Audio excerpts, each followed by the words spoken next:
বন্ধুরা, এবার ইন্টারনেট ব্যবহার করলেও আলাদা করে ট্যাক্স দিতেও হতে পারে। হ্যাঁ, শুধু রিচার্জ নয়, ডেটা ব্যবহার করলেও ট্যাক্স। এখন যদি আপনি জিও, এয়ারটেল, ভোডাফোন বা বিএসএনএল সিমে রিচার্জ করেন, তাহলে প্রতিটি রিচার্জের উপরে কিন্তু ইতিমধ্যে 18% জিএসটি আমাদেরকে দিতে হয়। সেই ব্যাপারটা হয়তো আপনারা অনেকেই জানেন না, কিন্তু এখন নতুন যে খবরটা সামনে এসেছে সেটা হচ্ছে আরও চিন্তার।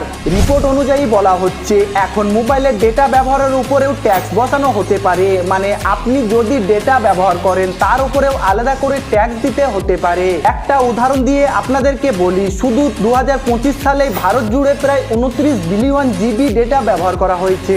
এখন ভাবুন, যদি প্রতি 1 জিবি ডেটার উপর মাত্র 1 টাকা করে ট্যাক্স বসানো হয়, তাহলে সরকারের আয় হবে প্রায় 2900 কোটি টাকা। শোনা যাচ্ছে যদি এই সিদ্ধান্ত নেওয়া হয় তাহলে এটি 2026 সালের সেপ্টেম্বর থেকে কার্যকর হতে পারে।